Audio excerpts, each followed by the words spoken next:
जो देश की महिलाओं को उपभोग की वस्तु समझते हो और जिनकी दृष्टि में पूरे भारत में उत्तरी भारत के ब्राह्मणों के अलावा तमाम जाति के लोगों की नस्लें खराब हो, उनको सुधारने के लिए गोलवलकर की भाषा में क्रॉस ब्रीडिंग का काम होना चाहिए। मतलब ब्राह्मण जाति का व्यक्ति हो और वह गैर ब्राह्मण की ब्याहता का पहला बच्चा जनने का काम करे, पहला बच्चा बनाने का काम करे। ये भाषा भले आपको बुरी लग सकती हो, लेकिन ये सबूत मेरे पास है।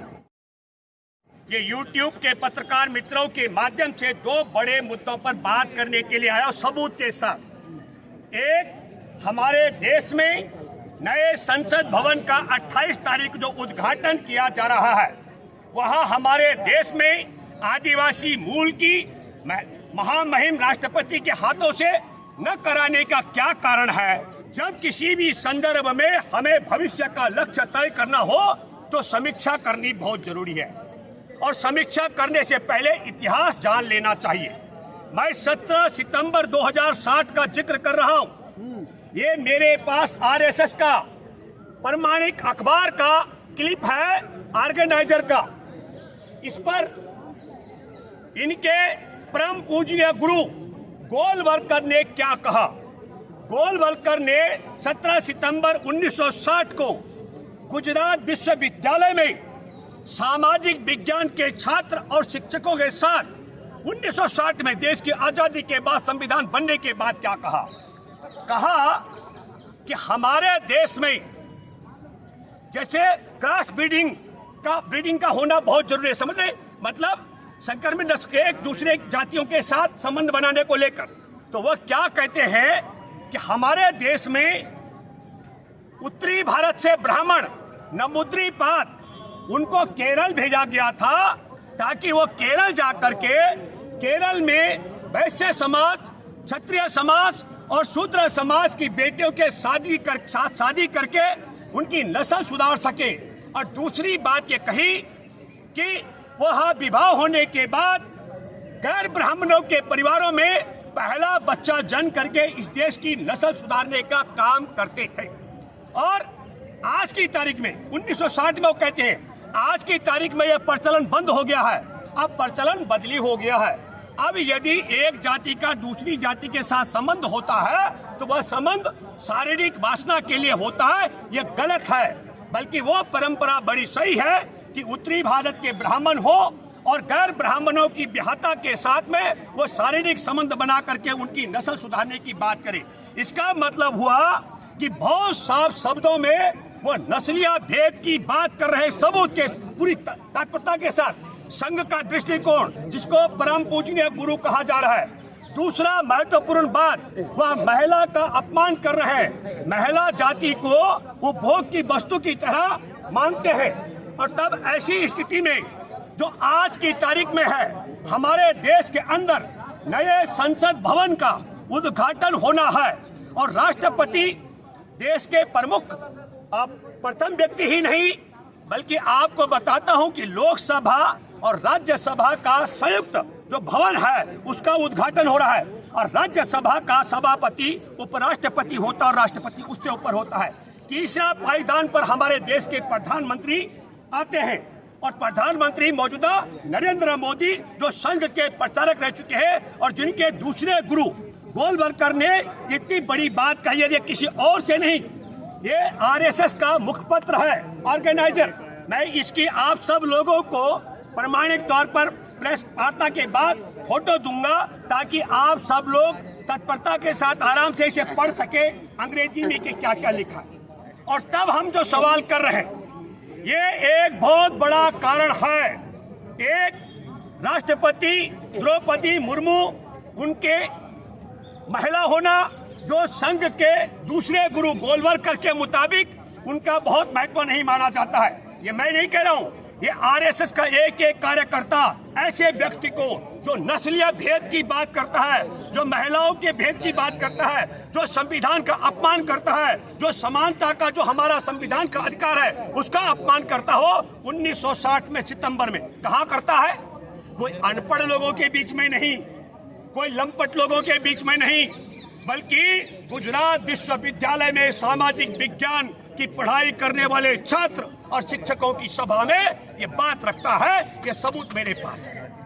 तब यही कारण है, आप सब लोगों में से बहुत चैनलों ने चला होगा, देश के बहुत लोगों ने देखा होगा, 28 अप्रैल को सुप्रीम कोर्ट में मुख्य न्यायाधीश की अध्यक्षता में बेंच की सुनवाई थी हमारे देश की पहलवान बेटियों की यौन शोषण बलात्कार के मामले में 7 शिकायतें जो कनाट प्लेस थाने में एफआईआर में तब्दील नहीं की गई थी, उसको एफआईआर में तब्दील करने के लिए।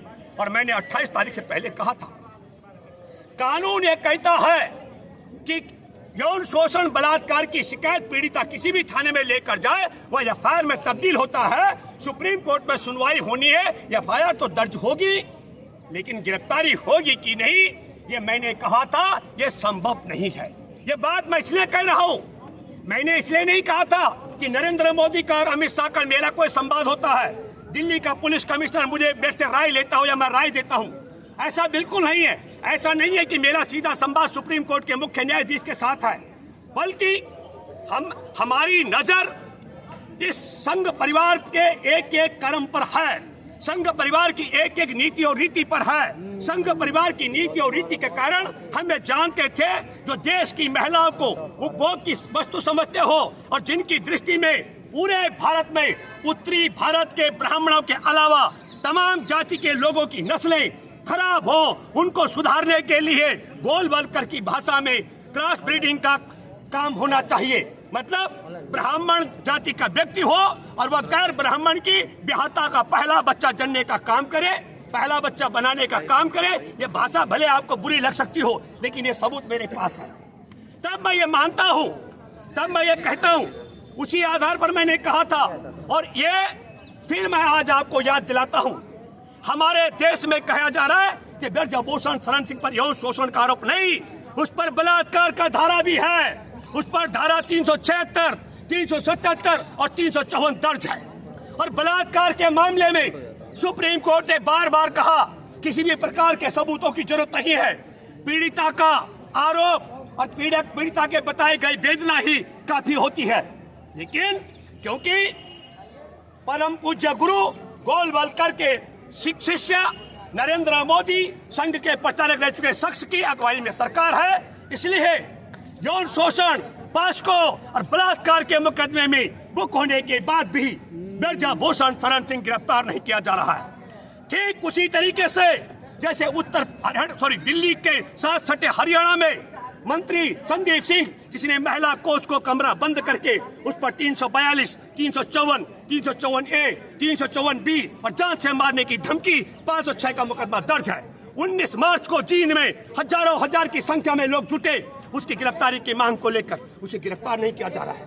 कल खटखट टोल प्लाजा पर हजारों की संख्या में तमाम लोग जुटे, 28 तारीख को लाखों लोग दिल्ली आ रहे और पूरे भारत की 20 राजनीतिक पार्टियां कह रही हैं कि भाई हमारे देश की महामहिम राष्ट्रपति द्रौपदी मुर्मू से उद्घाटन कराए संसद का, तो संसद का उद्घाटन महिला से, राष्ट्रपति से नहीं कराया जा रहा है, क्योंकि वो आदिवासी है, नस्ल का मामला है, नस्ल भेद का मामला है। और दूसरा, पूरे देश की 140 करोड़ आबादी में जहां तक यूट्यूब के माध्यम से संदेश जा रहा है, करोड़ों लोग दुआएं कर रहे हैं, अच्छी बददुआएं दे रहे हैं मोदी सरकार को और दुआएं कर रहे हैं ये बेटियां जो संघर्ष कर रही हैं यौन शोषण और बलात्कारी को गिरफ्तार कराने के लिए, इनकी सफलता के लिए। उनमें बड़ी संख्या 28 तारीख को दिल्ली आने वाली है, लेकिन ब्रजभूषण शरण सिंह को गिरफ्तार नहीं किया जा रहा है।